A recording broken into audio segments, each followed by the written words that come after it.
നമസ്കാരം. രാജനെ ഉരുട്ടിക്കൊന്ന സംഭവത്തിന് ശേഷം മകനെ അന്വേഷിച്ച് കേരളം മുഴുവൻ അലഞ്ഞ രാജന്റെ അച്ഛൻ ഈശ്വര വാര്യർക്ക് വന്നുകൊണ്ടിരുന്ന കത്തുകൾക്ക് എണ്ണമില്ലായിരുന്നു.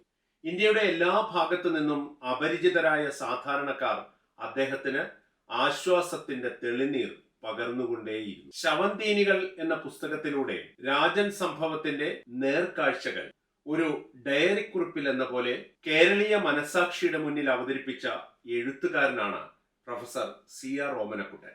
ഈശ്വര വാര്യരുടെ സുഹൃത്തും കോളേജിൽ സഹ അധ്യാപകനും രാജനെ തേടിയുള്ള യാത്രകളിലെല്ലാം ഒപ്പം സഞ്ചരിച്ച ആളുമായ ഓമനക്കുട്ടൻ സാർ ഈശ്വര വാര്യർക്ക് വന്ന ഒരു കത്തിനെ കുറിച്ച് പ്രത്യേകം എടുത്ത് എഴുതിയിട്ടുണ്ട്. ദിനേശ് എന്ന ഒരു 8ാം ക്ലാസ് വിദ്യാർത്ഥി എഴുതിയ കത്ത് പ്രൊഫസർ ഈശ്വര വാര്യർ വീണ്ടും വീണ്ടും വായിച്ചു അത്രേ. ബഹുമാനപ്പെട്ട സാർ, ഞാൻ 8ാം തരത്തിൽ പഠിക്കുന്ന ഒരു കുട്ടിയാണ്. എൻ്റെ വീട്ടിൽ എൻ്റെ അച്ഛനും അമ്മയും 3ാം തരത്തിൽ പഠിക്കുന്ന അനിയത്തിയുമുണ്ട്. ഞങ്ങളെല്ലാവരും രാജൻ ചേട്ടന്റെ കാര്യം പറഞ്ഞ് കരയാറുണ്ട്. വിഷുവിനും മറ്റും രാജൻ ചേട്ടൻ ഇല്ലാതെ സാറിന്റെ വീട്ടിൽ വലിയ വിഷമമുണ്ടായി കാണും അല്ലേ? സാർ ദുഃഖിക്കരുത്. ഞങ്ങളൊക്കെ രാജൻ ചേട്ടനെ പോലെ സാറിനെ സ്നേഹിക്കുന്നുണ്ട് എന്ന് അറിയുക. സ്വന്തം ദിനേശ് എന്ന് എഴുതിയാണ് കത്ത് അവസാനിപ്പിക്കുന്നത്. അടിയന്തരാവസ്ഥയുടെ 50ാം വാർഷികം കടന്നു പോകുമ്പോൾ നമ്മുടെ നാട്ടിൽ 8ാം ക്ലാസ്സിൽ പഠിക്കുന്ന എത്ര കുട്ടികൾക്ക് രാജനെയും ഈശ്വര വാര്യരെയും ഒക്കെ അറിയാം എന്ന ചോദ്യം കൂടി ഇവിടെ ബാക്കിയാകുന്നുണ്ട്.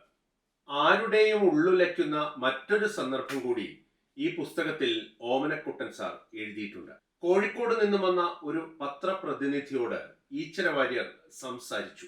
ആയിടയ്ക്ക് കോഴിക്കോട് ആകാശവാണിയിലെ യുവവാണി എന്ന പരിപാടിയിൽ കോഴിക്കോട് എഞ്ചിനീയറിംഗ് കോളേജിലെ വിദ്യാർത്ഥികൾ അവതരിപ്പിച്ച കലാപരിപാടികൾ വന്നിരുന്നു. അതിൽ രാജന്റെ ലളിതഗാനമുണ്ടായിരുന്നു. ഒപ്പം സംഘഗാനത്തിലും ശവന്തീനികൾ എന്നൊരു നാടകത്തിലും രാജൻ പങ്കെടുത്തു. അഭിമുഖം കഴിഞ്ഞ് പത്രപ്രതിനിധി പോകാൻ എഴുന്നേറ്റപ്പോൾ ഈശ്വര വാര്യർ ചോദിച്ചു, കോഴിക്കോട് റേഡിയോ നിലയത്തിൽ ആരെയെങ്കിലും പരിചയമുണ്ടോ? ഉണ്ടല്ലോ, എന്തു വേണം എന്ന് പത്രക്കാരൻ തിരിച്ചു ചോദിച്ചു. കോഴിക്കോട് റീജിയണൽ എഞ്ചിനീയറിംഗ് കോളേജ് വിദ്യാർത്ഥികൾ യുവവാണിയിൽ ഒരു പരിപാടി അവതരിപ്പിക്കുകയുണ്ടായി.